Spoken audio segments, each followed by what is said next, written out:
اعوذ باللہ من الشیطان اللعین الرجیم بسم اللہ الرحمن الرحیم اللہم صلی علی محمد وآل محمد وعجل فرجہم۔ السلام علیکم ورحمۃ اللہ۔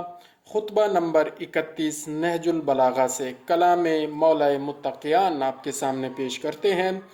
جب جنگ جمل شروع ہونے سے پہلے حضرت نے ابن عباس کو زبیر کے پاس اس مقصد سے بھیجا کہ وہ انہیں اطاعت کی طرف پلٹائیں۔ زبیر بھی اطاعت نہیں کر رہے تھے، تو اس موقع پر ان سے فرمایا طلحہ سے ملاقات نہ کرنا۔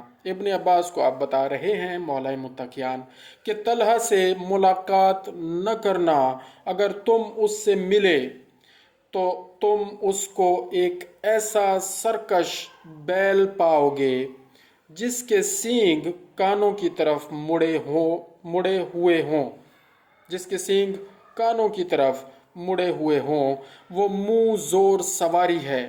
بلکہ تم زبیر سے ملنا اس لیے کہ وہ نرم طبیعت ہے، اور اس سے یہ کہنا کہ تمہارے ماموزاد بھائی نے کہا ہے کہ تم حجاز میں تو مجھ سے جان پہچان رکھتے تھے اور یہاں عراق میں آ کر بالکل اجنبی بن گئے۔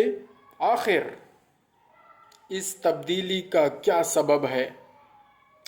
تو علامہ رضی فرماتے ہیں کہ اس کلام کا جو آخر جملہ ہے فما غدا مما بدا، جس کا مطلب یہ ہے کہ اس تبدیلی کا کیا سبب ہوا، سب سے پہلے یہ جملہ آپ مولا متقیان امام علی علیہ السلام ہی کی زبان سے پہلی مرتبہ یہ جملہ سنا گیا۔ اللہم صلی علی محمد و آل محمد وعجل فرجہم۔